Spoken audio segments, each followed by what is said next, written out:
Hey guys, what's going on? I'm Retro Bliss, and you are on the Retro Bliss Rewind podcast. Welcome. If you guys are watching from Mike's Gaming Gala, we obviously are simulcasting over there as usual. We have a very special show tonight.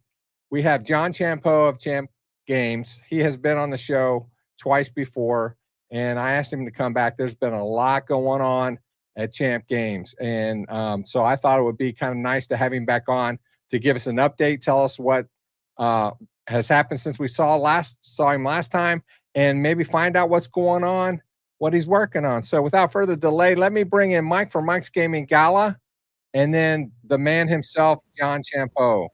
Hey, John. Hey guys, how's it going? Before we get into it though, I'll just mention to the chat two things actually, because I noticed Torque's in the chat and I already talked to Phil about this. But first of all, if you have any questions, what I'm doing is I'm starring them in the chat, and as we get opportunities, I will bring your questions up. So if you have a question, don't worry, we will ask it, but it probably won't be right at then. And the other one is just super quick. I owe an apology to Torque. It's been eating me up ever since I said it. I knew it was an ass thing to say as soon as I said it, but yesterday he was very kind and generous, and he donated 20 memberships to Casey the Intellivision Gamers channel. And I said, Torque coming in hot. And then I said, where were you yesterday? And I wasn't thinking at all, because he was there. He was there. He's been a kind and generous supporter of me for a long time, and he did donate memberships. I felt like an ungrateful ass, and I apologize, Torque. I do appreciate you. It was just a stupid thing I said. He's a good guy. He's a good guy, and I'm sure he probably didn't think anything of it. I wanted to mention what I was going to say was I have my office where I do the streaming is on my second floor, and then my game room is in my basement. And so I wanted to carry the games up. Well, I just had shoulder surgery. I needed like a courtesy carry out to get all these games. I got this big old bag of games. And a lot of them I got this year. And John, what we want to do is we want you just to kind of begin by telling us what you've done since I believe the last time you were on here, you were actually just working on Spider's Arcade. I can't remember. It just come out last time he was on. Okay, yeah, well, that's a long time ago. Yeah, I know. And so what's happened since then? I know what's happened, but why don't you tell us what's been going on at Champ Games? Okay, yeah. So just 2025 recap is probably the best way to do this. So at the end of 2024, I got Spider's Arcade playable, so it would be eligible for the ZPH awards. It's kind of a big deal.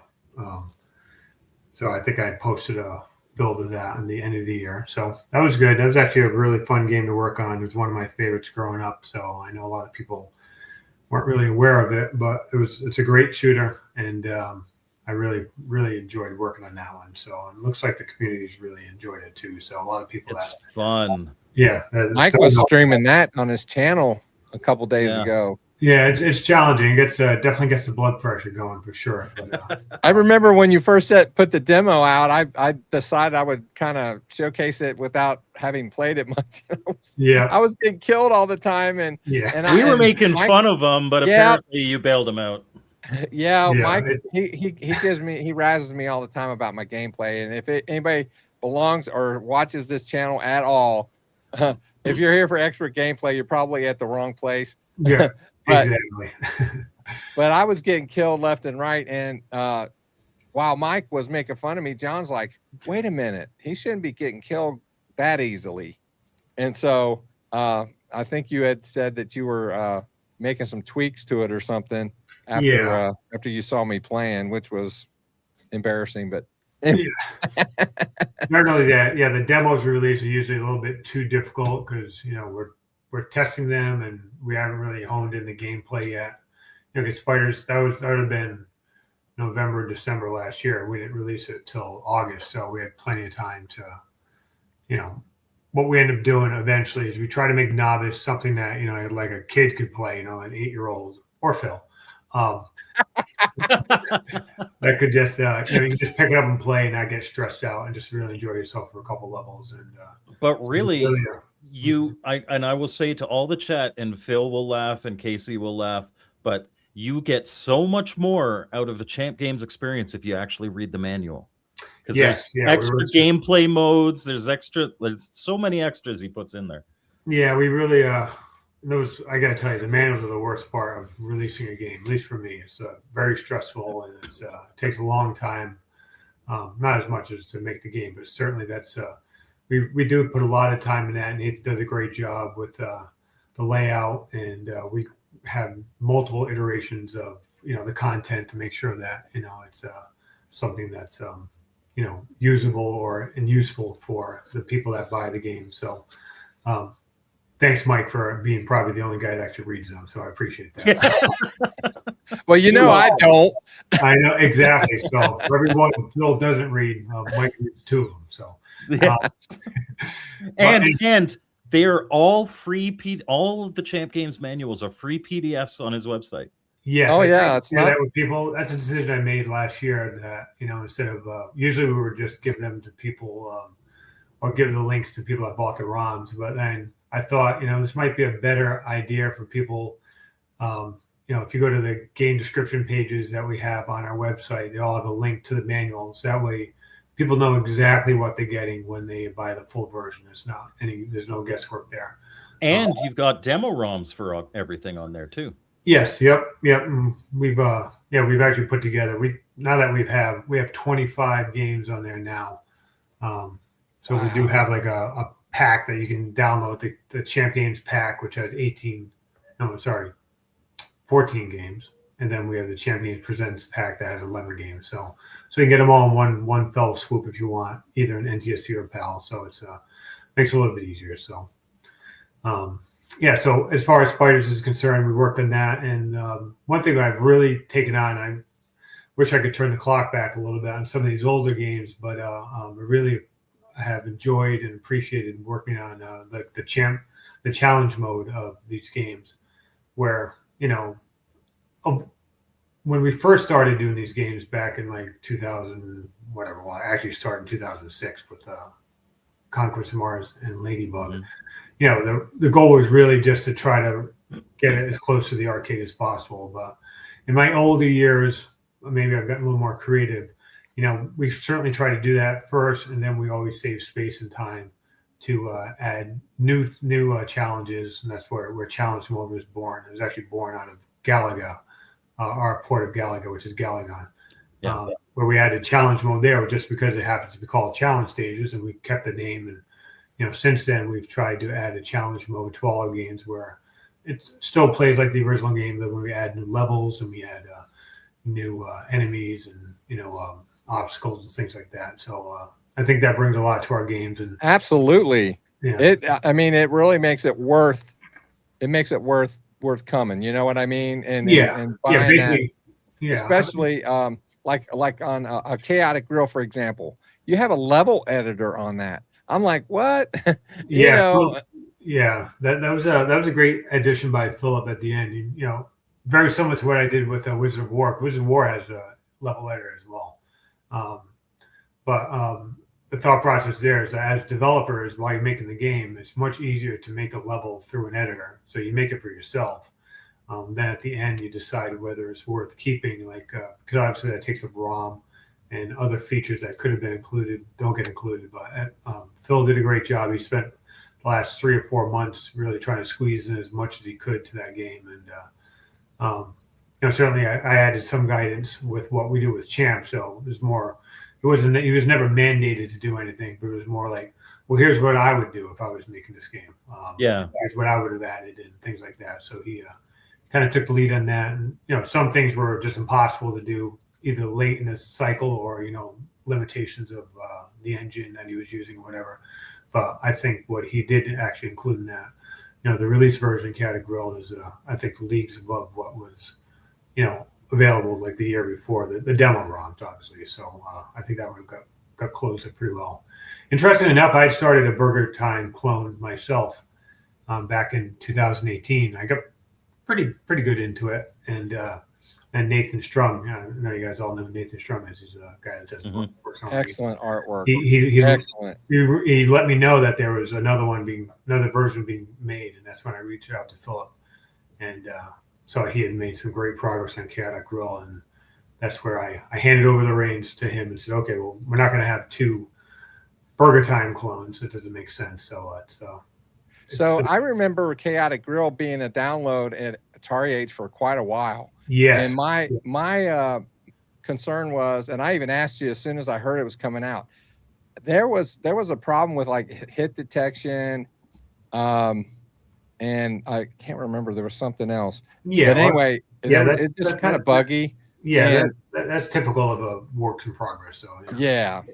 Did you really think that Champ Games Presents would release a game that still had bugs in it? Well, I had to ask. I was going to buy it anyway. You know me. I mean, oh my gosh. Hold on a minute. Hold on. I got to show y'all something. John has a reputation to uphold. Yes, exactly. Even though I wasn't the lead. These are my Champ games right here. Oh, yes. Very nice. They're so used, they're even see-through. Yes. Yeah. Green screen. So I'm not sure where we went with that, but anyway, so the whole thing was Spider's Arcade and adding challenge modes. So that always takes a little bit of time. And 2025 ended up being less productive than I thought it would for me from a developer standpoint, mostly because, obviously we took on the role of publisher, and being a publisher is not just publishing games. There's also a lot of customer support involved in that. I don't envy Al, he has to do with Atari Age because basically we got to do the same. Supplies, suppliers, dealing with, schedules of other people, putting together manuals, updating websites, stores, customer support, things like that. It took a lot more time than I thought it would for me, but we did have a pretty productive year as far as the Champ Games Presents side of the coin, because we ended up releasing 7 Champ Games Presents games, and they were all I think they were all like new games, as opposed to the year before where we did a lot of republishing of things like Juno First, Ruby Q, the Stratobox, and Star Castle. This year was 7 new games, so it was even more challenging because all the games were in certain.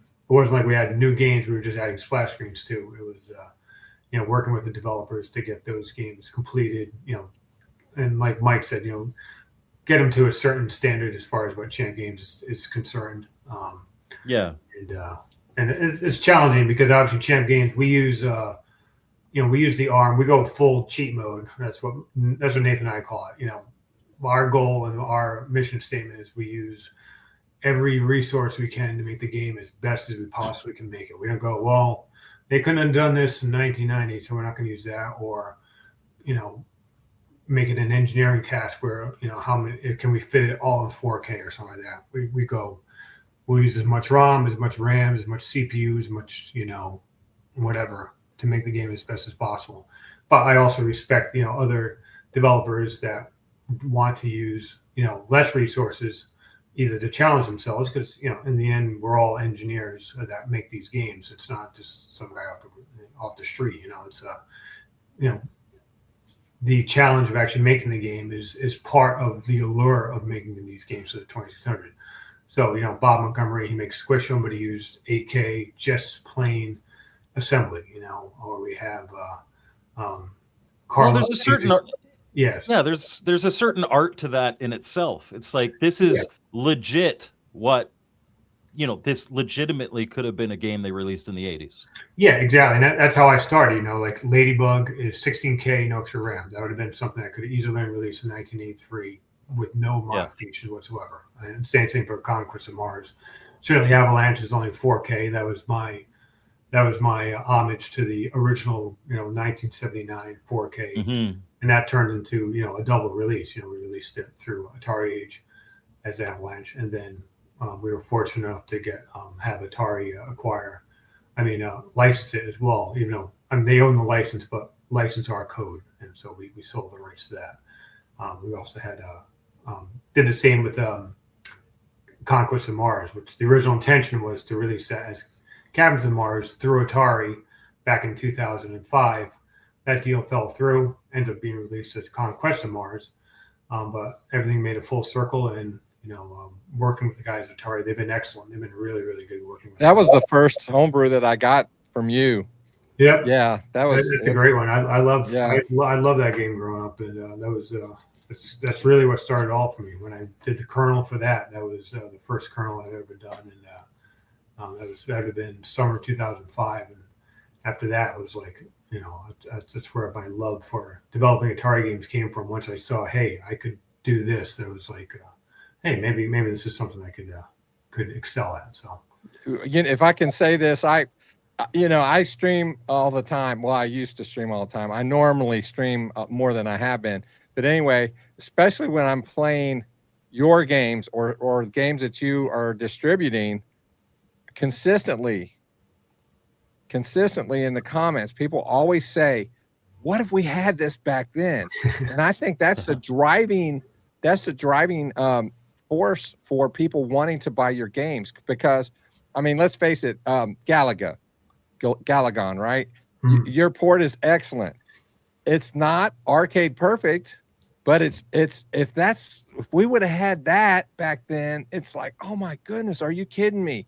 And that's just one example. I could go on and on and on. I could list all these that I have. A phenomenal, and it takes me back. Like, yeah, man, I was going to the electronics store. I'm buying me a new game now. So that's Phil's like, imagine I had these graphics in my late 40s. Yeah, exactly. That's funny.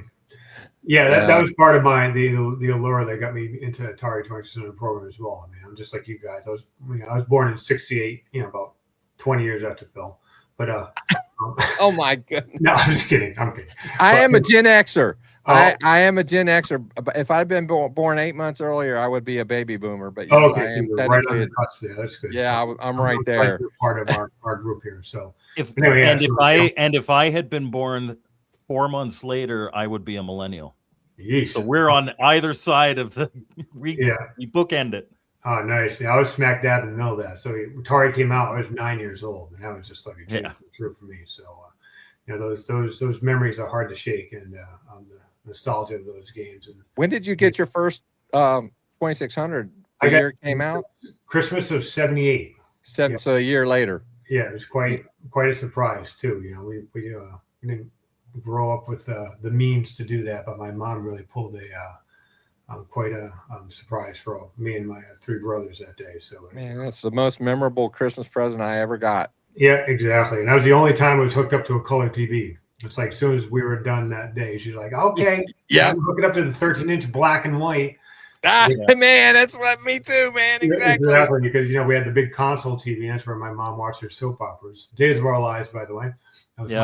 My dad, he would always say, "No, you're going to burn my TV out," and I knew he just wanted to watch Dukes of Hazzard or something. Yeah, exactly. So they ended up playing Atari on my black and white for a couple years, and then it wasn't until 1980 that we got our second color TV. It was actually my grandma's TV that we were able to use, and I still remember the excitement of we've been playing Atari for a couple years. And that was also before any really good games have been released. I still enjoyed those games, but it wasn't like anything that blew your mind. But then it was like Space Invaders, color TV, 12-year-old kid. It was like the recipe for excitement right there. So it was, that's when things really took off for me. So I'm telling you, man. I'm telling you. Yeah. Although by the time you got to the age where you could probably, I don't know if you had allowances or whatever, but by the time you started buying on the regular, that was probably the beginning of the video game crash, though. Yeah. I didn't have an allowance. I had an allowance. It was called shoveling and chores. So and collecting cans. Yeah. Anyway, we're kind of getting into my history, which I think the original question was what did Champ do in 2025? So I'm sorry. No, we that's fine. we I do can that here a lot. I'm like one of those old guys telling war stories, yeah. Back in my day, But I had honestly, black and white TV. Yeah. No gray, just black and white. Yeah, and honestly, the video game crash didn't affect me at all. By that time, I was full into the Atari 8-bit scene. That's where I got my. Yep. I did the same thing. Yeah, I was already writing games, and that didn't slow down as far as I know. I mean, I didn't notice any blips in that radar. It was like software is still coming out consistently. The games were amazing, and I was developing by then. So I'd have been like, I think 81 is when I started developing. So I was 13. So by then I was still playing the Atari 2600. Then eventually it faded out. So I missed out on a lot of the 83, 84 releases. And it wasn't until my daughter was born, actually, that I got back into Atari, which would have been 2000. A friend lent me one and said, "Hey, you're going to need this for those late nights." And I just started playing. I went, "Man, I really miss this." And then I really uncovered a whole new world for me, because I got to fill in those gaps between what happened between like 83 and 1990. And I was actually very impressed with a lot what happened. And between that and my full-time job of developing, that's when I kind of ventured out into to doing those kind of games. So, but anyway, so enough of my sad story. So, well, but like you had when you Mike, prior to Spiders Arcade, when we talked, I believe you had, I don't know if you had any games from any other developers or not. Tell us how that kind of happened, that you decided you were going to do that. And then like last year, the floodgates seemed to open because you introduced a number of great games from other people on your website also. Yeah. So it started off really. I had a few people reach out to me, because this was after the summer of the purge there from Atari Age. So there were a lot of people left in the same situation I was left. The great Atari Age purge of 2023. Yeah. So I was fortunate enough that I had Nathan, who was really supportive, and really without him I would never publish. And if he ever stops helping me, I'm going to stop publishing. It's that simple. Oh man, he's a graphics guy. He's a guy that does all that in forever.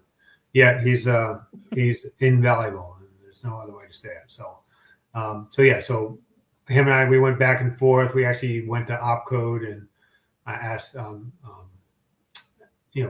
just kind of shopped around the Champ games, but eventually we decided that we wanted to have complete control over schedules and pricing and availability and digital ROMs, which we were already selling digital ROMs by that time anyway. The Atari Age, even though we were selling the physical versions through Atari Age, we were selling that anyway. So we already had the infrastructure and the website. So we ended up moving towards that. Anyway, so like Silvio Magno, who did RubyQ, he reached out to me. And then Carlos Santano, who did The End, and Stratovox. Yeah. So those three games are on board. And then, I'm close with Tom Jentz and Chris Walton. We talk all the time. So Nathan's close with them as well. So we reached out to them and said, "Hey, what about Juno First and Star Castle?" So that's basically how the first five came on board, and then we reached out to Al as well and got his blessing and support as well. He helped us, gather all the printed materials and things like that. So we made the transition. So Al was very supportive.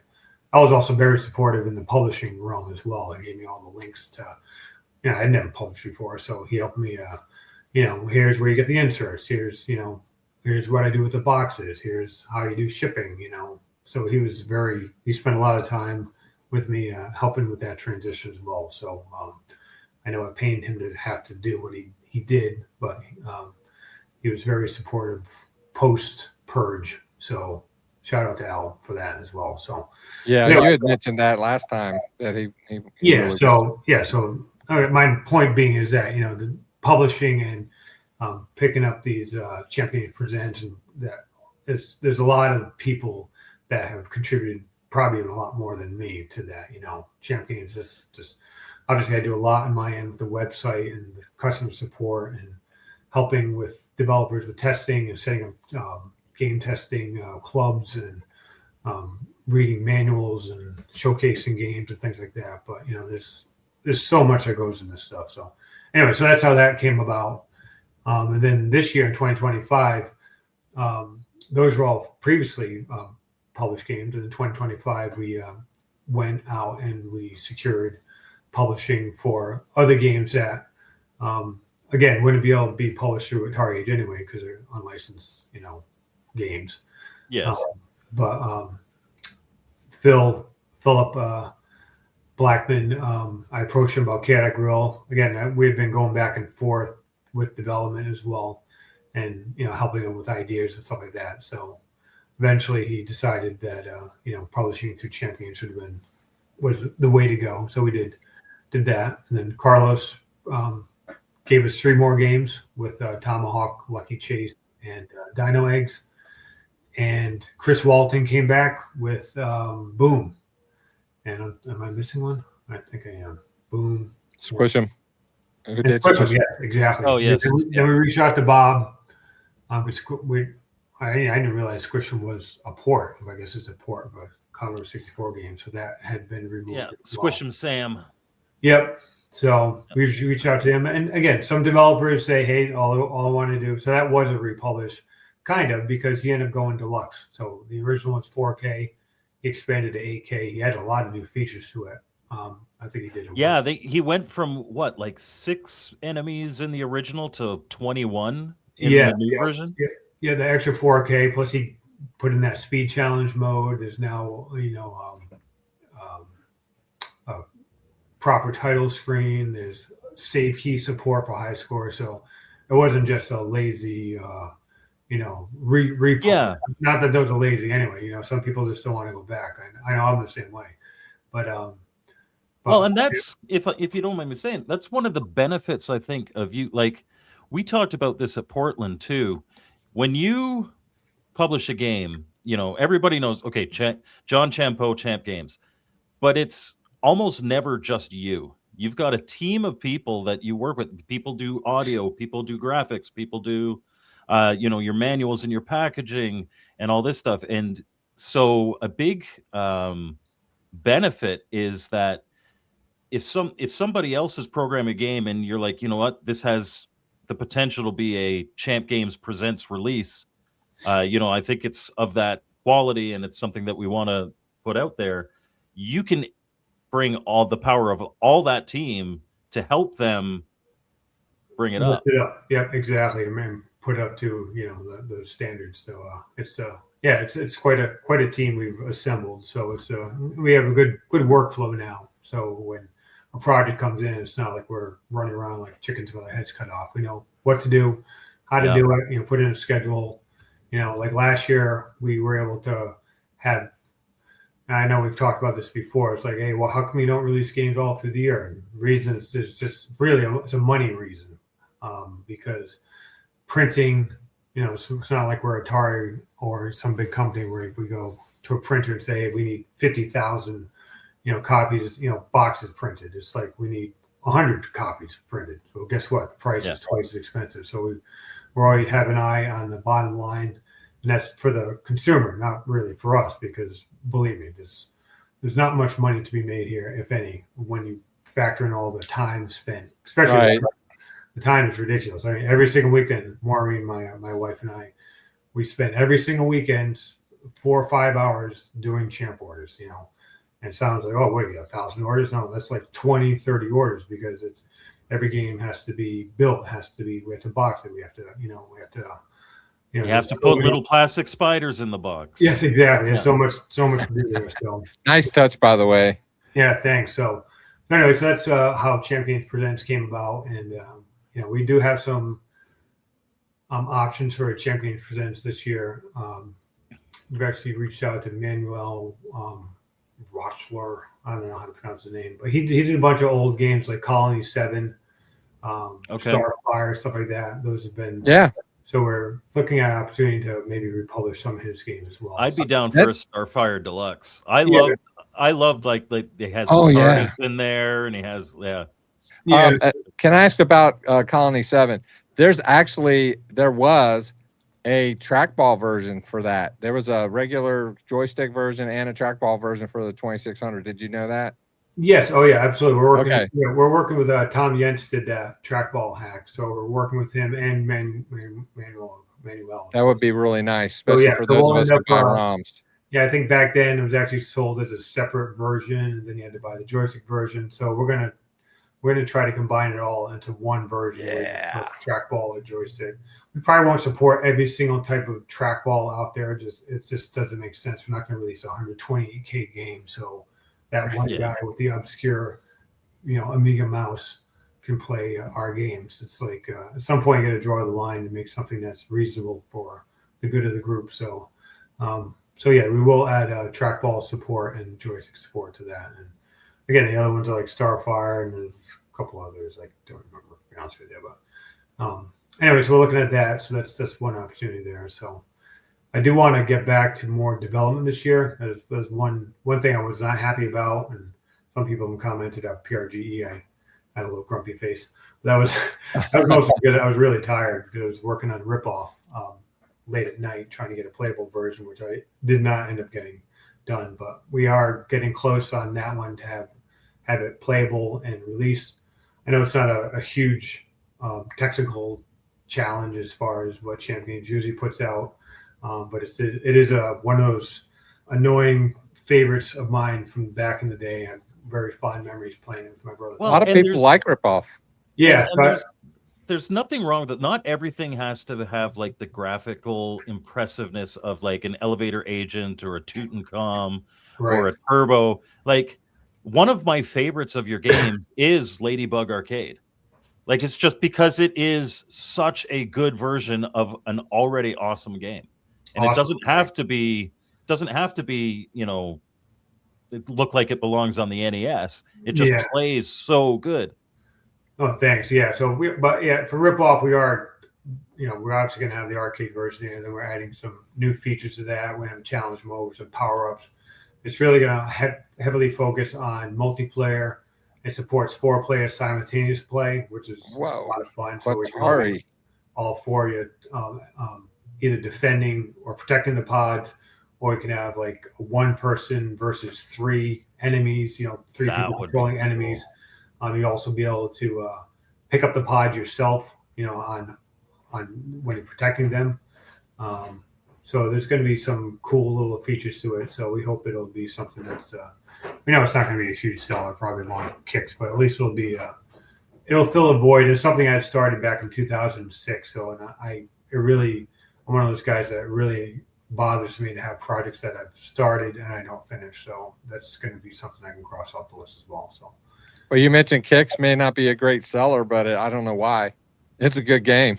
I love it. It's great. It's another one that's great version. Yeah, I mean, it's just a puzzle game. I mean, that's the problem. It was also in the arcade, so it is for me. It's right up there with Tetris as one of the best puzzle games. Like I love it. Yeah, and that one actually had a lot of fun. The challenge mode with the power-ups are really. Oh yeah, the power-ups are awesome. Extra enemies that really adds. And if you ever for whatever reason, your version of Kicks it's so easy to split the double kicks and just keep doing that and doing the multiplier for your score. That's a lot of fun. I first played it on the Game Boy, and it was so difficult to do that. But on your version, it's like, yes, I feel like. Yeah, we try to not to make the games so difficult that they're not fun. I mean, even I could figure out how to. I could figure out how to trap the sparks too. It's like that wasn't easy, but once I figured it out, I'm like, oh, I can do that. Yeah, so that's kind of cool. So speaking of puzzle games, I forgot to mention that we are one game that we are releasing, another Champion Presents by Andrew Davey. I don't know if you know Andrew. I do, Mr. Boulder Dash. Yeah, Boulder Dash. He also released QB back in the day. I think he had something else. But anyway, so it's obviously an amazing developer. Just to be able to do Boulder Dash without any extra hardware was him and Tom Thomas Jens did an amazing job. Bold Dash is one of my personal favorites from back in the day. I played it to death on the Atari 8-bit, and what they did with the 2600 version is nothing short of miraculous in my opinion. It's So good. so we have he's done a game called Gridlock. It's based on the game what's it called, Rush Hour, which was a board game. Oh, okay, yeah. Where you're trying to, but he's done an amazing job. He's also using CFJ, so the graphics, sound. He's got a lot of cool features. You put a save key support in it, so it has 100 mazes, so it stores your progress. So the ultimate goal is to solve all 100 puzzles.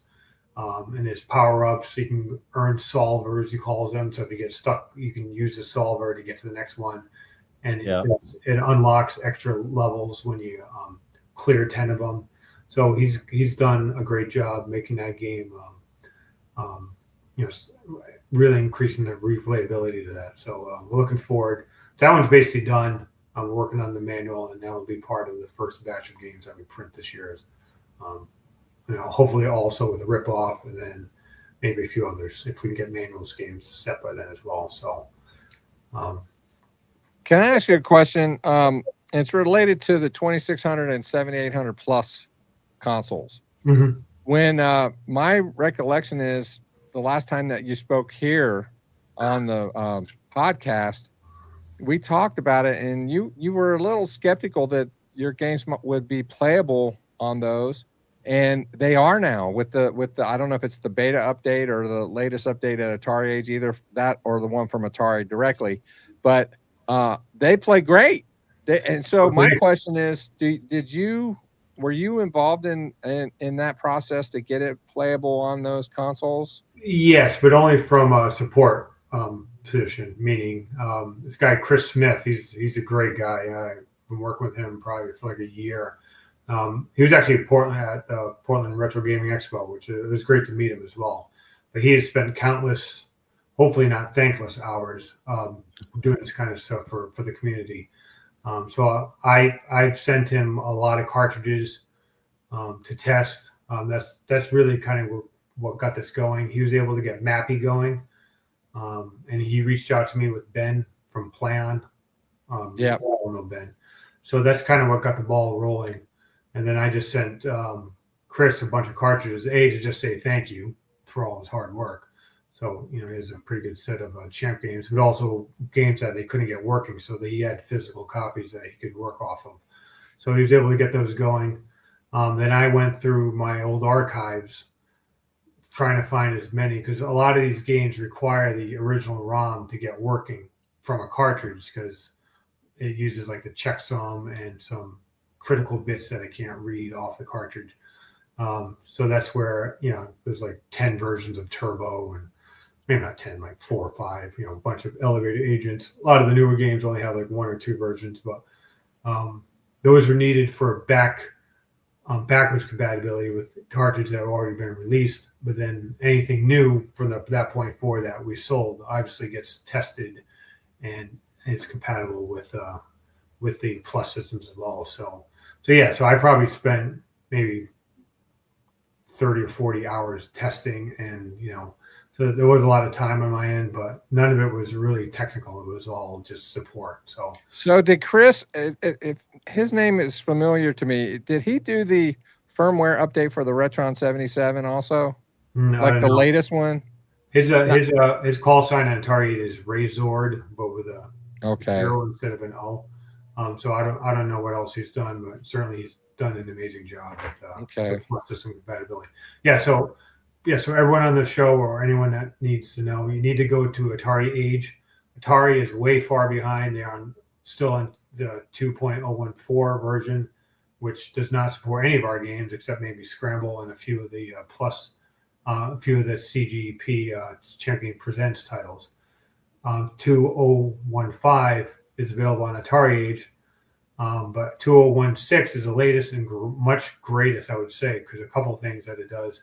A, the performance is much better for all the games.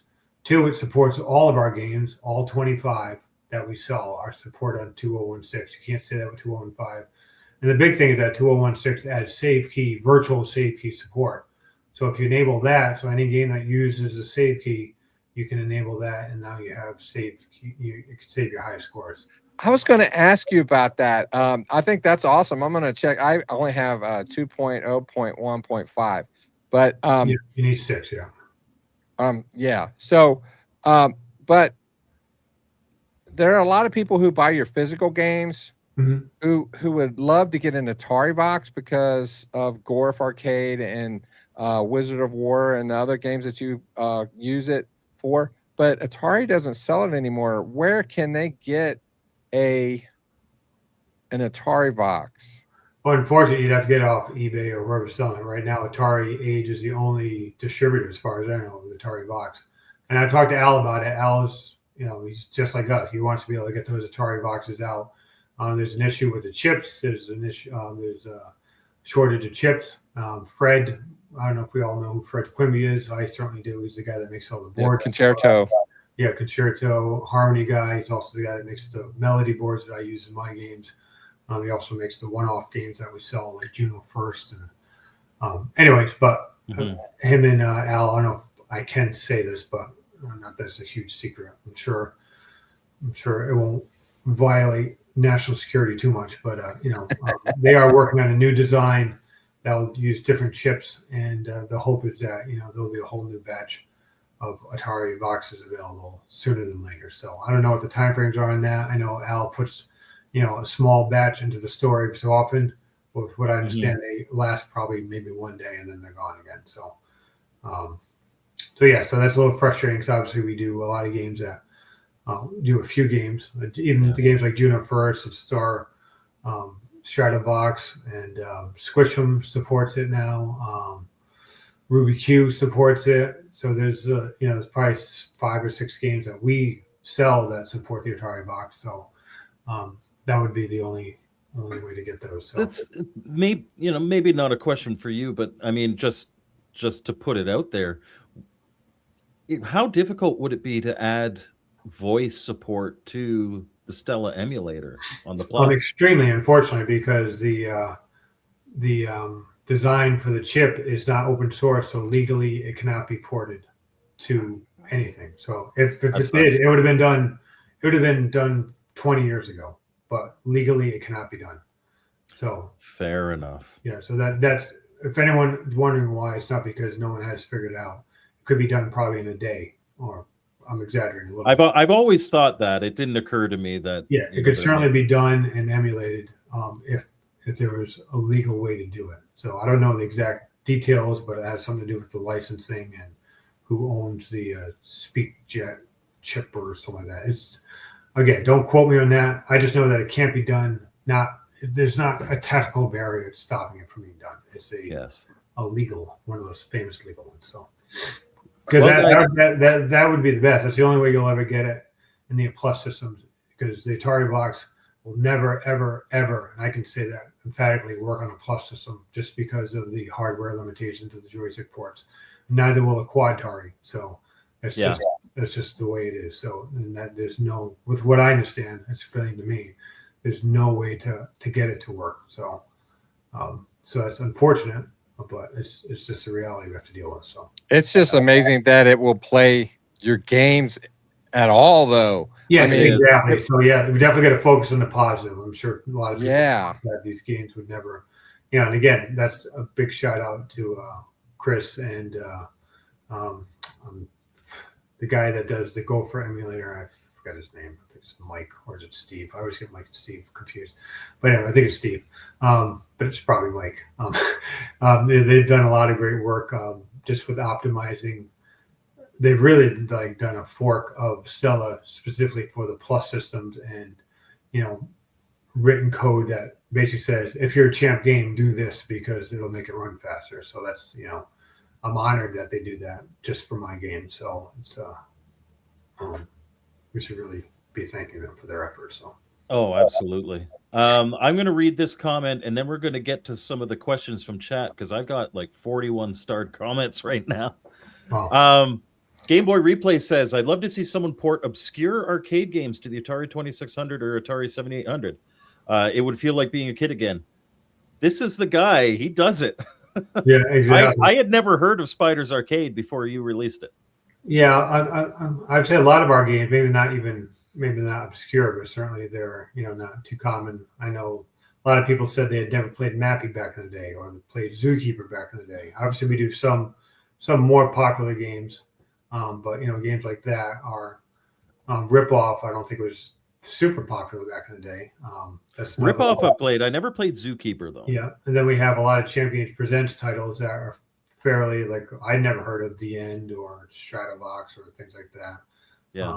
And I can say that also for 2025, I am working with Carlos, and he's developing a game that he hopes to release this year as well. Do you guys going to PRGE? I've already bought my booth, so hopefully I may or may not. We'll see. Okay, but anyway, so we're hoping to get I'd like to some things released then, but we also, if all goes well, we hope to have some releases throughout the year. So anyway, so obscure ports. As much as Galaga, I love Galaga and Galagon. That was just kind of a lightning in a bottle thing. I woke up one day in March and had an epiphany of how I could do Galaga. I wrote a point of proof of concept in about a day, sent it to Nathan, and he said, "You have to release this." And 4 weeks later, we had it basically 99% done. So that was just lightning in a bottle. But typically, I wouldn't do such a high-profile game for a couple of reasons. One, obviously, license, but two, it's just Galaga has been done to death, in my opinion. I mean, I'm glad we did it, but that's something we try to avoid now, where we're doing, we never do Donkey Kong anyway, but just game or Pac-Man or something like that. People are like, "Oh, do Pac-Man," blah blah blah. It's like, well, I don't want to go straight to jail. It's again, we're not trying to screw anyone over here. We like to just make games, and these are, we feel it's a better opportunity of Champ's time to take a port that maybe didn't get the attention and love back in the day that we feel deserves it, and introduce it to a new generation. And we've done that multiple times. So let me ask you a question about Atari. Mm-hmm. Have you been in contact or had conversations with the powers that be at Atari to collaborate on anything? Well, I have a good relationship with Matt and Ben, where we've talked multiple times, and that's kind of how Avalanche and Cabins of Mars came to be. And we have an open discussion for other games, whether they be ports of Atari titles or even games that we have already published to be officially released to Atari, games that Atari might be able to acquire the license for. So those discussions are always ongoing. The real stopper there is the hardware. Is that those would require a melody board to do, and right now there's no viable way to mass produce those. We can't say, "Fred, make us 50,000 of these." It's like it's ridiculous. You can make that's 50 a day. So right, that would kill them. So it's so there's some challenges there, but I have a great relationship with Atari. I'm really impressed with what they've been doing.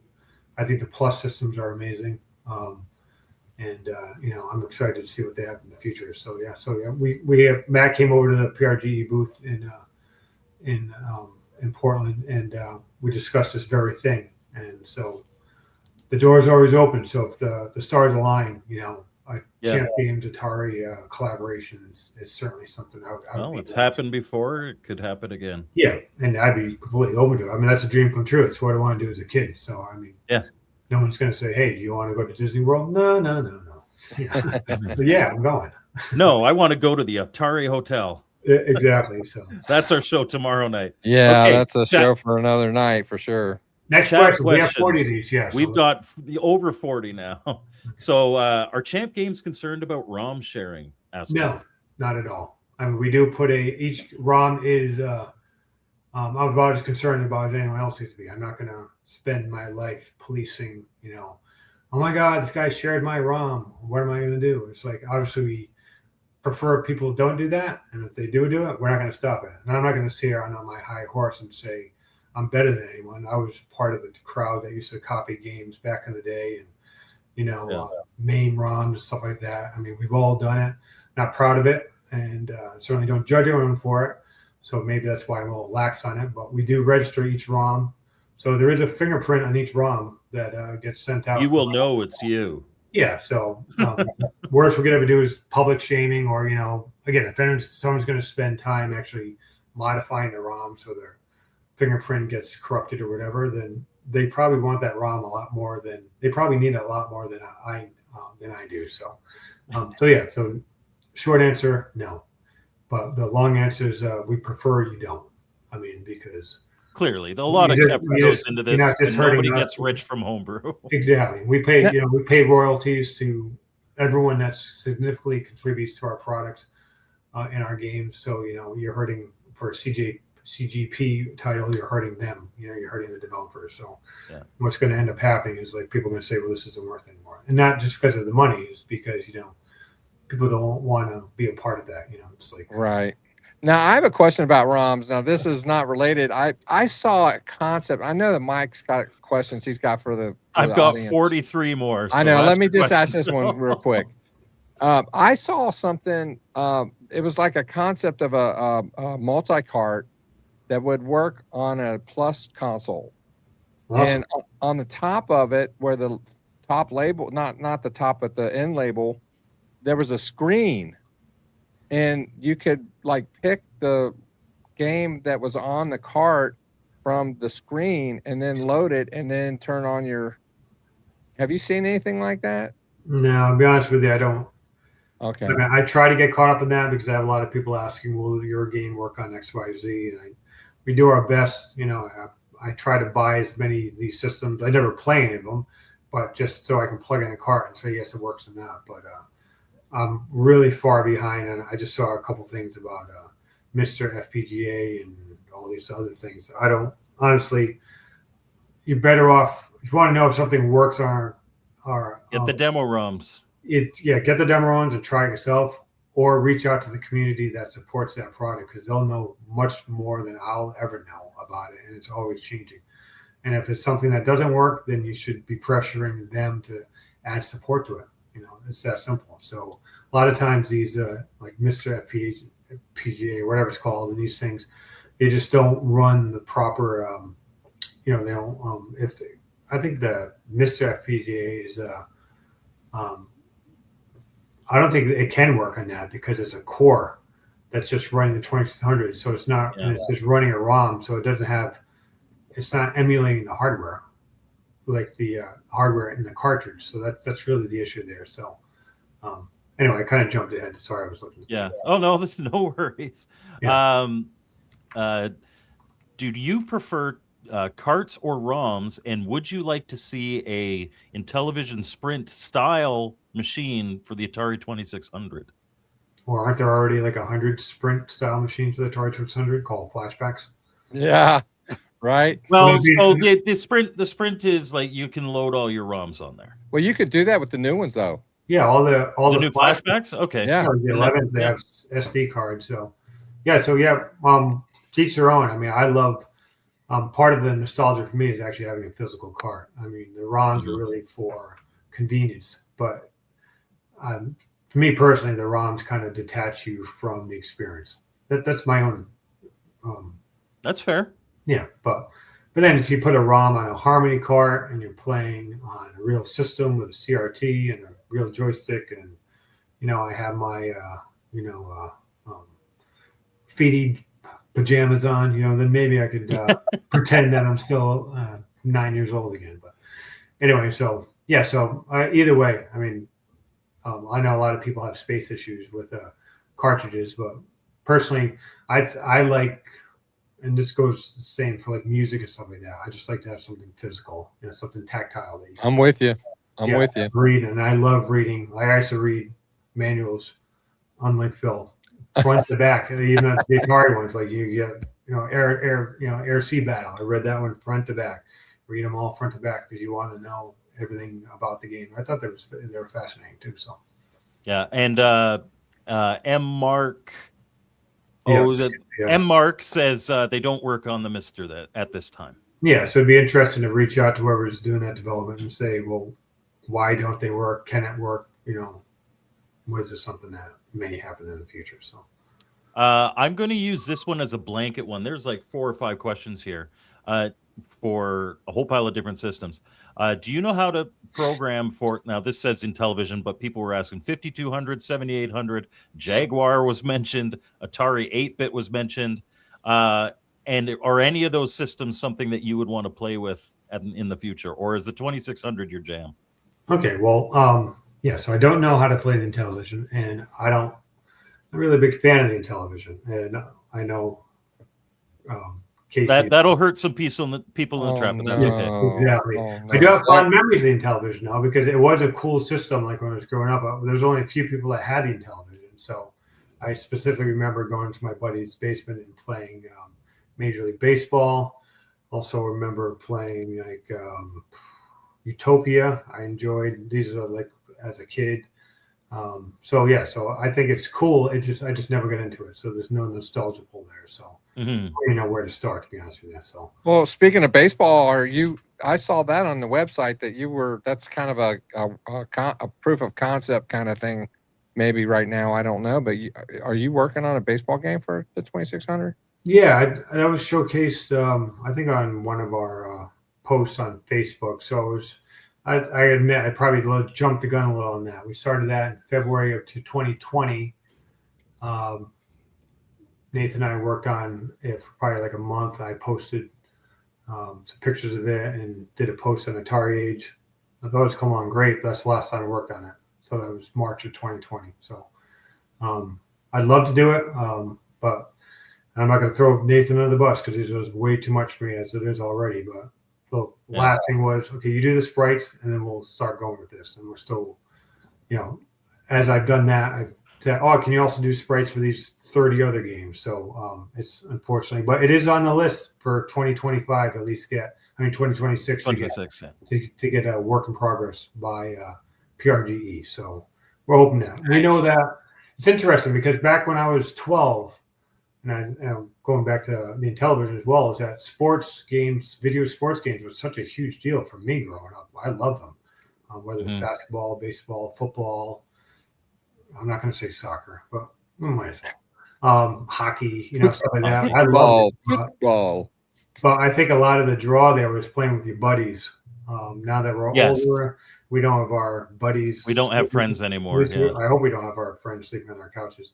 I can see that even though it's a great idea in my mind, I think when it gets released, it's going to be a lot of people. I don't think it's going to be accepted as well as it would have been 40 years ago because it's going to be people saying, well, this would be a lot better if I had a buddy to play with. So I think sports games in general would suffer in this type of environment because of that. So probably. And I just want to say the Intellivision gamer forgives you. Okay, that's good. Thank you.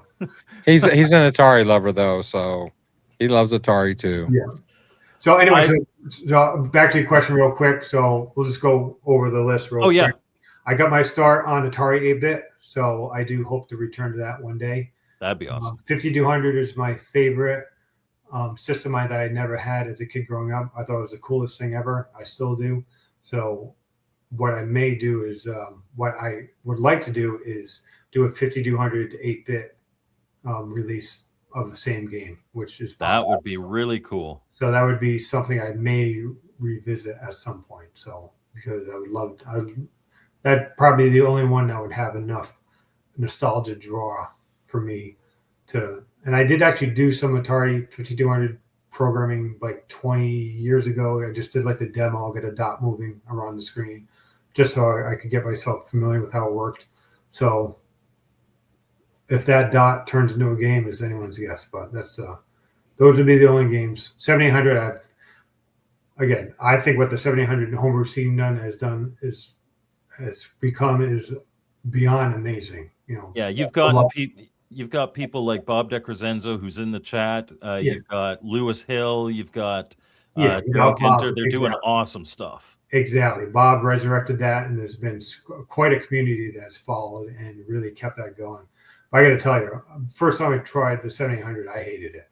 It was probably 1991 or 2. Going at a yard sale. I was all excited, and that grating sound is still ringing in my ears. I did not like it at all. But obviously, these talent programs, these talented programmers with Bob leading the way back, in the early 2000s, has really made that what it should have been, in my opinion. So it's amazing, but for me, I just have no nostalgia out of it. So That's fair. Please God, I hope you answer no to this. Have you ever seen or heard of Michelle? is this a trick question? No, Maybe. it isn't. And I'm so glad you said that. That's all right. You don't have to know. You don't want to know. Okay, good. Okay. Well, if your curiosity is aroused, check out Mike's channel. You'll find out who Michelle is. Okay, maybe You don't That's want to know that's Michelle. inside. I'll put that on the to-don't list. Yeah.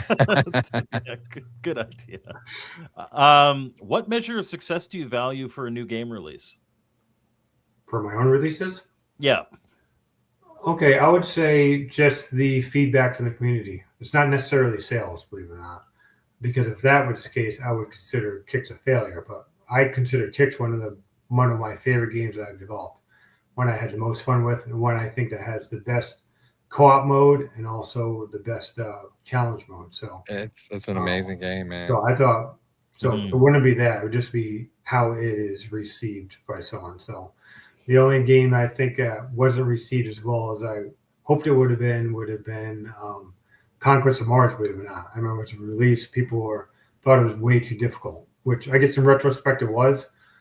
Back then, I was going through my phase where I wanted games to be as challenging as possible for myself because that's what pushed me to want to play them at all. Whether it was that was like kind of a flashback or a rollback to like how Activision games were. I remember I was playing Activision Skiing, trying to shave off 1/100th of a second. That kind of what drove me to even play those games. And I saw a good challenge in that. So when I did Conquest/Cavern of Mars, I kind of had that in my mind saying, okay, this is going to be a game where people are going to be really proud of themselves if they can actually beat it. But instead, it was more like, this game's too difficult. You suck. Don't quit your day job. So. Sounds like Phil's chat. Yeah. Nostalgic for the 70s 18 wants me to read this for you. The Atari 5200 podcast rejoices to hear that we can one day look forward to Atari 8-bit/5200 games release. Oh, wonderful. Yeah. What I may do is end up just porting one of my 2600 games to that. So you got lots to choose from. I was thinking Ladybug might be a good, I don't know if there's already been a Ladybug. I know that's an active community as well. So yeah, making a Galaga for the 5200. It's looking really good, by the way. If I can mention something, as far as Atari 8-bit in general, if you look online, there's it's called the HomeSoft collection, and there are like 3,000 games in this collection for Atari 8-bit. Yeah. And I don't know what's in it and what's not for sure, but 3,000 games. There might have been someone who attempted to do it. Those are not obviously all retail releases, but right. I can tell you, if it wasn't for the Atari 8-bit, I wouldn't be programming today. Like, not even as a job. I mean, that's what made me fall in love with programming to begin with, as an 11-year-old. And then from that, taking a programming class in high school and then majoring that at college at University of Connecticut.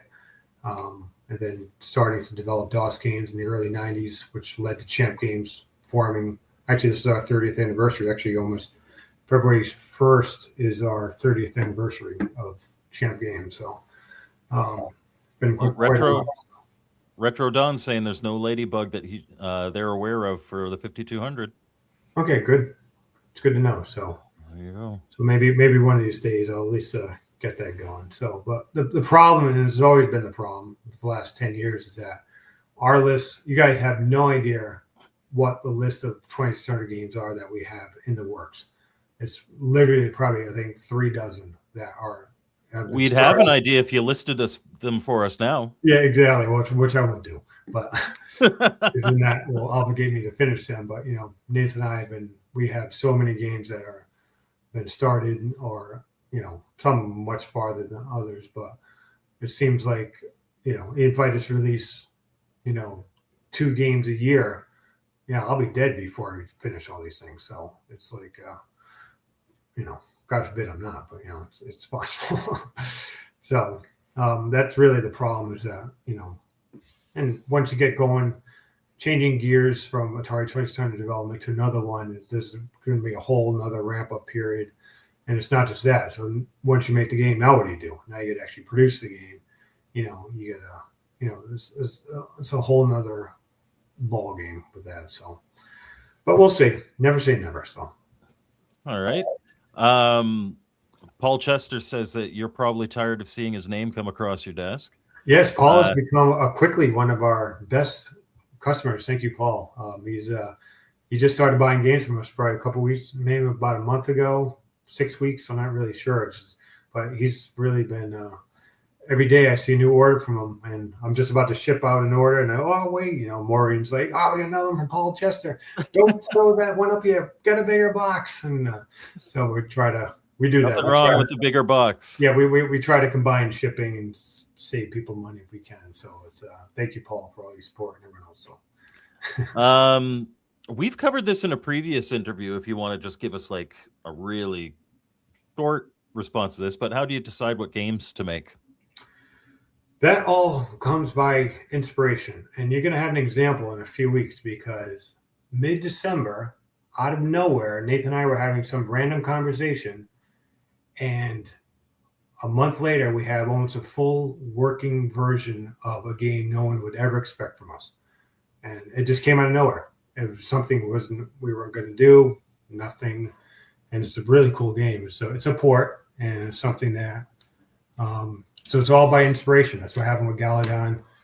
Really, I can tell you if I plan something out, I usually don't enjoy the project because it's something that, and ripoff is one of those. Even though I love ripoff, the fact that I'm kind of forcing myself to do it because I don't like it. It becomes work. Yeah, it becomes work. And I love ripoff, so it's not because of the game itself. It's because it's not being inspired by creativity. It's being inspired by something else that's external to that. So. But this other game, I think people are going to be pretty impressed with.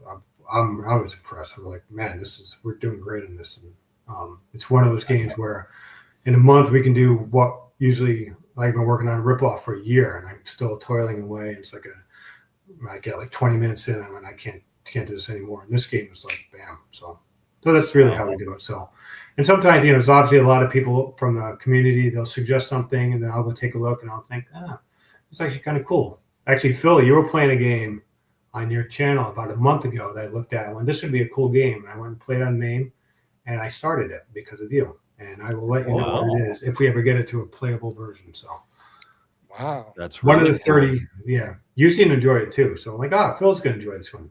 I mean, it must be good. If he can play it, anybody can. Yeah, exactly. So that's it. Holy Grail video games. We did talk about this earlier. Atari Vox is coming back to Atari Age, hopefully sooner rather than later, but it is in works. Okay, next question. You already answered this. Well, the one or two that you had mentioned. Yeah, the other one that we announced at PRGE. James kind of coaxed it out of me, and I was actually he didn't. I shouldn't say that. I was very tired, and I just blurted it out. So we are making Space Dungeon for the 2600. So that was Space Dungeon. A question. There is a few people who hinted at: are you making the other 5200 twin stick shooter? Yes, exactly. I've been saying twin stick shooter for about a year and a half now, and then finally at PRGE, I just decided to let the cat out of the bag. So that way, that one I love that game.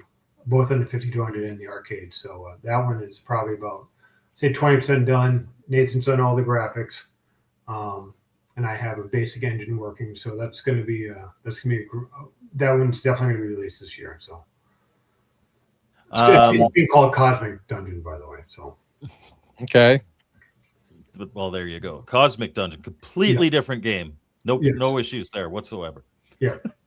And Mark asks, what obscure arcade games would you like to work on in the future for the 2600? Is there any that are like, man, I'd really like to try that? Not really, without giving away anything we've already started. Yeah, there's if you've got a couple dozen that are potentials, then you probably don't want to list them. Yeah, I don't have any in mind right now. So Fair enough. again, We're not a gotcha program. If you don't want to answer a question, you don't have to answer a question. perfect. Mr. Poststyle, this isn't a question, this is a comment. He says he almost read the manual for Spider's Arcade, but then got distracted and started playing with the little plastic spider. Yeah, that was kind of a cool idea that we came up with. Make the surprise our customers that buy the box version of Spider's Arcade. So that was cool. So I'm glad people. I was really surprised by that. I mean, that a lot of people posted pictures of it and really excited about that. So we hope to be able to do that in the future.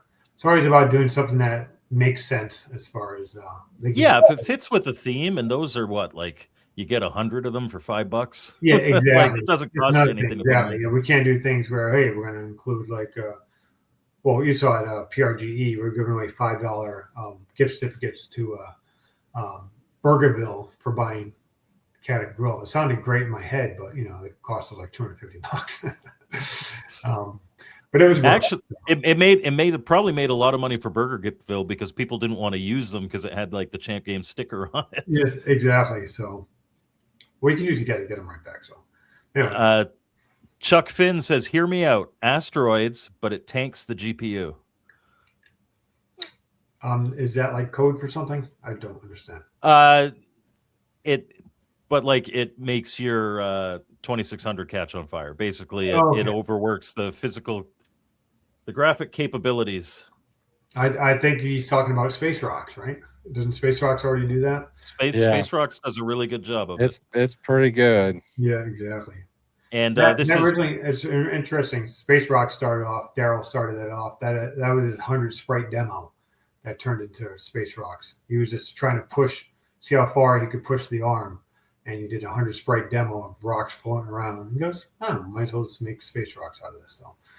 So that literally he caught the GPU on fire. So it's the best version of Asteroids for the 2600 for sure. It is. I would agree. Bigfoot on the Rocks. This is it's a more of a comment than a question because you've already mentioned this, but he's like, when is that other dual stick treasure hunt space shooter coming out? I'm staying in my dungeon until that game comes out. Nice. Yeah, I'd say most likely by the Portland Retro Gaming Expo. That's the target date for that one because we have a few games before that release. Yeah, and that PRGE tends to be when you do your launches. Yeah, or around that. That's like your first physical launch. Yeah, we're hoping to do a spring launch this year, a summer, and then the PRGE one. Okay. Would that be like Midwest Gaming Classic, or where would that be? No, it'll just be like released for our store.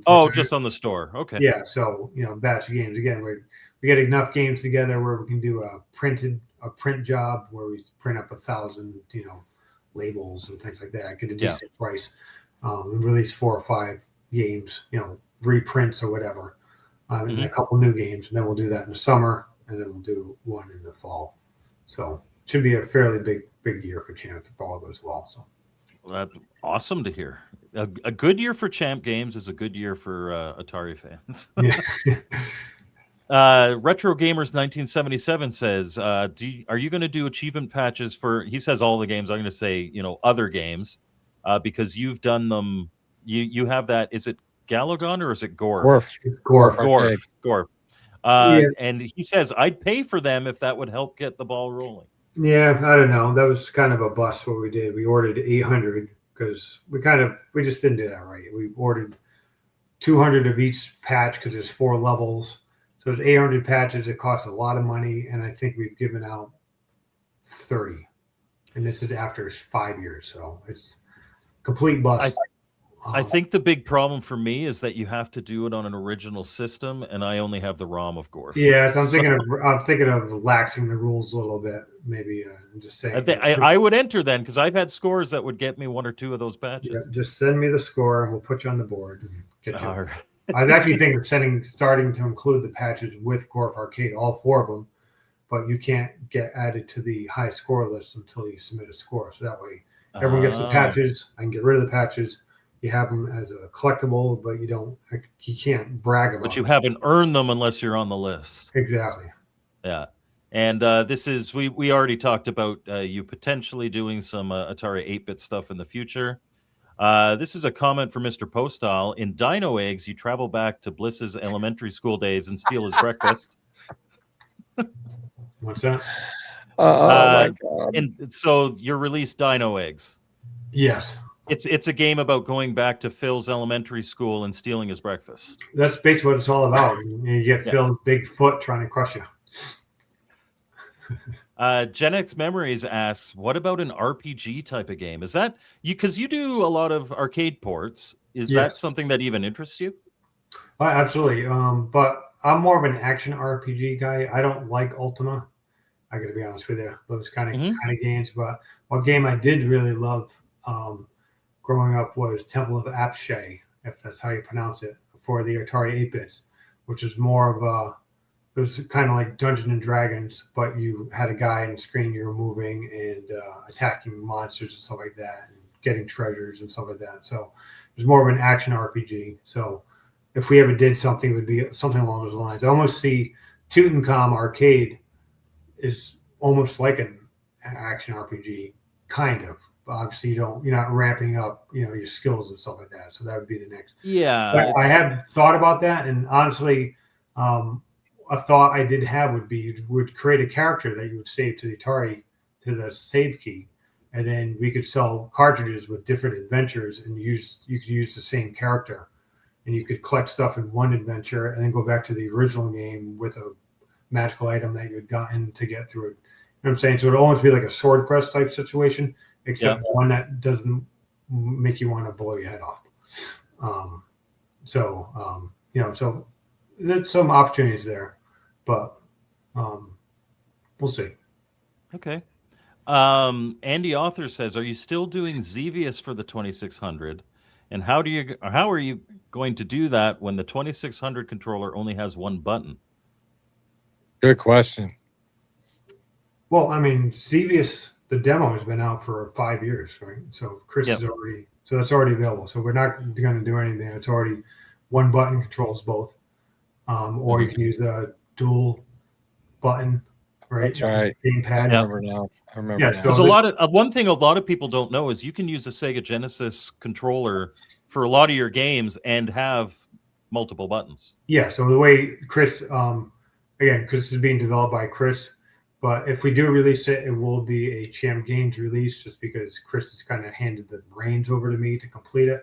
We've already champified it, meaning we've added like the Champ Games title screen and the high score table, the Champ Game, challenge mode, the skill levels. So it's all been champified with his game underneath. We still need to add the boss level, but a little wrinkle has been put into that. And that I'm sure we all know that Atari has released the Pac-Man Namco Plus system, and they've also republished Xevious, right? The actual arcade games. Yeah. So there could be some legal reasons why we can't move forward with that. At least that was one reason why I asked you if you had anything going on with Atari. Maybe that's something you guys could work on together. Yeah, possible. I mean, again, just so everyone's clear, that's Chris Walton's game. Basically, he's the one who's done it. I haven't done any gameplay for it, so that would be something that would have to be taken up between Chris and Atari, which I'm sure he'd be more than thrilled to go if we end up having to go that way. Who knows? So yeah, we'll see. So, and for those of you who don't know, I mean, Chris Walton has programmed one of my favorite Atari homebrews, which is Juno First. Yes, he is a quality programmer. Yeah, he also did Boom. So he's both available at champ.games. Game Boy Replay asks, for someone interested in making games for the 2600 and 7800, he says, I know you don't program for the 7800, but using modern tools, in your opinion, which system is easier to develop for? Can't speak to the 7800, so I'm going to say yeah. On that one. I mean, I just use TextPad. So the modern tools I use TextPad, and that's basically it. So obviously, Nathan's using a lot of modern tools for things that we've done with graphics and stuff like that. So I think he was using Photoshop or Adobe Premiere or something like that. That's how we did Turbo's graphics. He rendered it all 3D, and then, you know, I developed a utility to basically convert it to Atari graphics to use my games. But yeah, so certainly Nathan is pushing the envelope as far as using modern tools to certainly speed up the development or even, you know, make it possible. So interesting. That's really cool. Champ Sports Baseball and Lunar Lander? Question mark? Yes.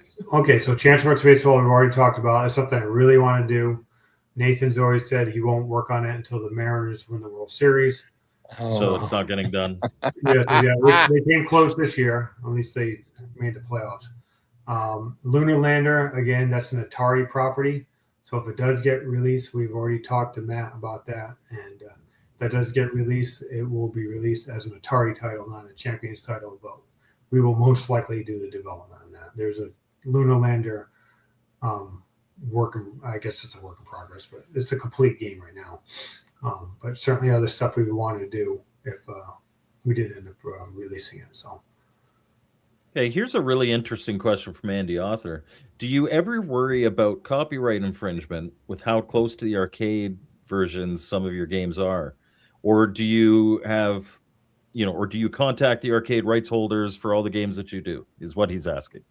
Okay, well, don't worry about it, because if they come out and say, we don't want you to do this, then we'll just take it out of the store. It's not the end of the world for me. This is just it's just something people have to understand the climate of how all this came about. We were all doing this kind of stuff back in the day. And it's only recently that these copyright holders have really seen the benefit of these re-releasing these games and utilizing their IPs. So Champ Games, I feel like Champ Games and other developers from back in the day really carried the mantle of these games so that other people could experience them. With that said, I'm not also blind to the fact that they are the IP holders. So if they approach me and say, you don't have the right to do this, we want you to stop doing it, we'll stop. No questions asked. We're not, but if there was an opportunity for us to license these games, we certainly would. But I can tell you right now, me going to Namco or whomever, Taito or whatever, and saying, can we make 100 copies of your game? They'd laugh us out of the place. It costs them more for their lawyer to talk to us than they would ever make on royalties. So the only opportunity for us to do that would be through someone like Atari, who has the clout and the money and and can promise, meeting certain thresholds to say, hey, we're going to sell 10,000 copies of Xevious, to Namco, or 50,000 or 100,000. Can we license that? And you guys will get, $5 a copy, whatever the deal is. Then it makes more sense, But it's just not beyond, something like what Dion did with Lode Runner. That was a different story because that was a very small company, Yes. Yeah. So that you kind of, exactly, right there, it's slow right there. You can appeal to their human, nature and say, wouldn't it be cool if kind of thing. But corporations. Oh, and if you show them like what Dion did on Lode Runner is amazing. Exactly. So, and we did have an opportunity. The guy that did Dino Eggs. Carlos was able to get permission from him to have that basically licensed through him. Oh, that's awesome. It wasn't really licensed, but it was done with his permission. Or blessing. Yeah, exactly. So if the opportunity is there, we certainly wouldn't turn it away. I would prefer to do it like that. But the reality is, the other option would be we just don't do the game. So we are taking our chances, but again, the chance is basically, I think the worst case would be you have to stop selling the game. So. And that's the thing. Like I've said many times on the channel, like we're all pirates, but pirates have a code. Yes, I guess. And you should never, ever, ever get upset at an IP holder or a license holder that asks you to stop. You just be like, "Yep, okay, done." And I would, yeah. And this is, and people have to also put in perspective. This isn't like, I'm taking Pac-Man's, face and putting on a T-shirt and trying to sell it. This is spending 2, 3, 4, code. sometimes 7 years, making an interpretation of their game for obscure system. So yeah, this it's not a. You're not just taking an existing game, burning it to a cart, and out the door. I think that's outright theft. That's outside the code. Yeah, way outside the code. So yeah. But anyway, I'm not going to ask you the numbers because he has the numbers. Like, what would you say is the best selling of all your games? Well, it's hard to tell because we've only been selling games for a few years, but if we combine sales, well, even Atari, like the Atari Age sales, Atari Age, I'd say Gala by far. That's what I was going to say.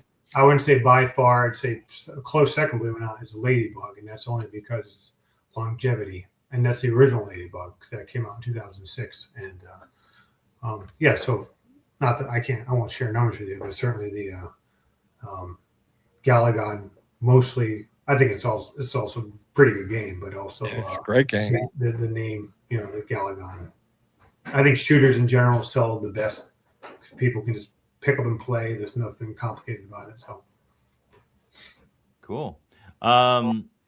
Ageless Atari here, John. Out of all the games you've programmed for the 2600, which game would you say was the most challenging to create / design?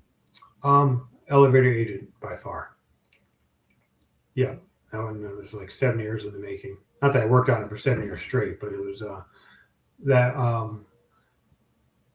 I've told this story before that if you know the limitations of the Atari and what you see on the screen from Elevator Agent is not. I'm going to toot my own horn a little bit here. It's nothing short of miraculous of what you see, just because it was like. I was astonished. I was like, "This isn't the 2600." I racked my how brain, you did this. I racked my brain for like 6 months on how to get those color changes on the bottom, and I needed 2 more cycles. And I woke up one day in a cold sweat, and I went, "I know how to do this," and it came to me in a dream. And your wife just shook her head. She's like, "Yeah, exactly." And that was it. So so that was that one really was a challenge, but Elevator was one of my favorites. So I was always inspired and motivated to do that one. So it's better than the NES version, in my opinion. For sure. Thanks. Way better. Although Phil, you don't know how to stand up without jumping. He was I yelling do. at you. You press the button chat. and then you push up on the joystick. I did that. Yeah, it's not in my outro, but maybe that wasn't the best design choice by me. But if you have two button joystick, you don't have to worry about that because then you just press button 2 to jump. And then I would say second place would be. I'm not going to say Turbo because Turbo Arcade was more difficult for Nathan than me because the engine itself of that, it is a full 60 frames per second, basically motion player that we designed that combines play field and sprites. So it's a little complicated, but certainly nothing like Elevator Agent. And the second most difficult one I worked on was Mappy, by far. So a lot going on in that game. Yeah, so a lot going on in that game. Yeah. And then third place would be Robot War. Like, I mean, I'm not a programmer, but I look at all of these and I don't know how you do it. So, yeah, I guess they're all pretty challenging in their own ways. So, in the middle of the night, I wake up in a cold sweat and like, how'd John do that? Different take on the question. Do you have a favorite that you've made? I would say Tutankhamun Arcade. That might be my favorite of your games too. Yeah. Why would you say Tutankhamun Arcade? I don't know. I love the challenge mode in that. I think it plays great. It's also the first game I did the sound on. I've always relied on the good graces of the community to do sounds. But Tutankhamun, I can play the piano by ear.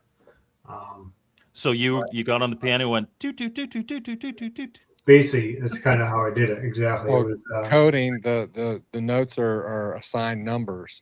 Yeah, so. I took an engineering approach. I took the wave files from MAME broke them down, zoomed in, was playing like 0.06 seconds of each note, and then mapped them to, I developed a utility to get the waveform and the frequency, and then I mapped that to it, and I just did that one little piece at a time for each sound, and then I played the whole thing together and went, that sounds exactly like the arcade. So it really is, it's a mathematical problem. So once, that was my first, what do you call it?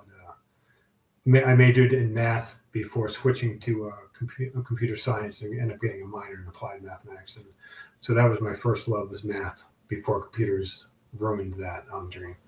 But yeah, They so go hand in hand anyway. So anyway, so that's why it's Dreamcom, probably because of that. But also, I love, that's kind of like an action adventure game, in my opinion, with the treasures and the keys and stuff like that. And yeah, I'd call it a cross between an action adventure and like a dungeon crawler, I guess. Yeah, yep. And I think the effects are really cool, like the way you shoot and stuff like that. It's challenging. yeah, the super bomb and how the screen flashes, and yeah. So I think that's probably my favorite that I've done. So. Well, I'm proud of us. It's only an hour and a half in, and I have now finished, because there were a lot of duplicate. There were a lot of guys wanting you to program for the 5200. Okay, good to know. So that's good to know. Atari 8-bit should be in your future. You'll have a lot of support. But we got through all the chat questions. Wonderful, thank you. Phil, you want to wrap us up? yeah, I'm at in awe of all that you've done, and I'm very excited to see what happens this year. I'm gonna have to come out of retirement though to pay for some of this stuff, but it's it's amazing what you've done for the 2600. And like I said, the motivation for me is, man, what if I had this back then? Oh man, and it's just so much fun. Listen, John, I appreciate you being here as always. Anytime that you would like to come on the show. Thanks for keeping the 2600 fun. Well, yes, love your games. Wonderful. Yes. Good. I'm really, honestly, I'm really shocked that I started this adventure with the 2600 about 20 years ago when I released Ladybug in 2006, and started Caverns of Mars in 2005. If you'd have told me 20 years later, the homebrew scene actually seems bigger now than it did 20 years ago, as far as the interest in Atari and classic games, whether it's in the intellivision, Coleco, Vectrex. There's so many links. 7800, it's amazing. So if you would have told me 20 years ago it's going to be bigger in 20 years, I would have called you crazy. But here we are. well, thank you so much. We appreciate it. And like I said before, anytime you'd like to come on, if there's anything newsworthy that you'd like to share with our audience, and Mike and I both, we have a big enough audience that we have people talking about your games all the time. Absolutely. So, yeah. No, I appreciate it. I love coming to the show. It's a lot of fun. You guys are great to talk to, and what you guys do for the community is very much appreciated. So, and just before we go, I actually forgot. I did a poll in my chat saying, do you own any games from Champ Games? There were 49 votes. 49% said yes. Okay. 43% said no. But hopefully after this interview, and I mean, honestly, you check out my channel. I've got plenty of Champ Games reviews. You check out Phil's channel. He makes some of the best stuff for the 2600. Not the best stuff like now for the 2600, the best stuff ever for the 2600. Wow. In my personal opinion. And 8% did the third one and said soon. Even better. Soon they will own games. That's what I like to hear. And again, it's good. It's good to get the acknowledgement that people appreciate what we do, because as long as people appreciate what we're doing, then we'll keep on doing it. If it very gets to the point where really Champ Games on another 2600 game, then we'll probably pack it in then. So we do appreciate everyone's support, even if it's not even just the financial support. I have many people that just reach out to me and thank me for like Phil says, making them feel 12 years old again, having be able to experience the 2600 in a different way, that still tugs at those heartstrings, I guess, the best way to say it. So, and making Phil feel 12 again takes a lot of effort because he's very old. I don't remember 12, so I don't know how I could remember. I make me feel something I can't remember. That's good. But anyway, yeah. So yeah, check out Mike's videos, if only for the intros. He does a great job. Oh, Mike's intros are top notch. Yeah. So, But we do reviews on both. So listen, John, thank you so much. And I appreciate everybody out there who took the time to watch and listen to John and get the scoop on what's going on and what's happening for this year. And so with that, don't forget, tomorrow night, we are going to have our friend Keo Dyken on the show. He was at the Consumer Electronics Show, and we're going to be talking about some of the things that he saw there. Some of the things you probably have heard of. There may be some things you have not, but I'm anxious to find out when we talk to Keo tomorrow night. So with that, you guys have an awesome day, and we'll see you next time on Retro Bliss Rewind. Bye-bye. Great. Thanks.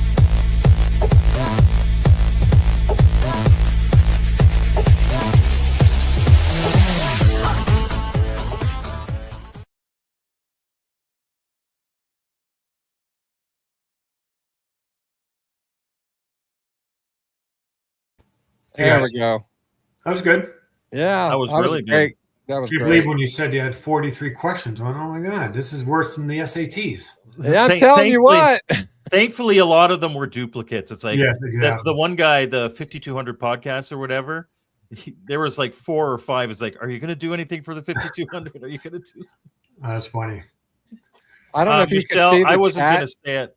I wasn't going to say it on the thing. Michelle, there is an obsession with Michelle. It's me and drag in 2 of my intros. That's his alternate lifestyle. Oh, no. Okay. Well. And there's AI stuff out there that Casey's put together, and it's disturbing how into this people are getting. Yes, it's a little scary. We're gonna try to stay off the internet for a while. that was a lot of fun, guys. I appreciate it. So Yep. And I man, just in the last few chats, I don't know if you were able to see that, but man, there were people saying that they were ordering while the show was going on. Phil, we're still live. You didn't end the stream. Bye, everybody.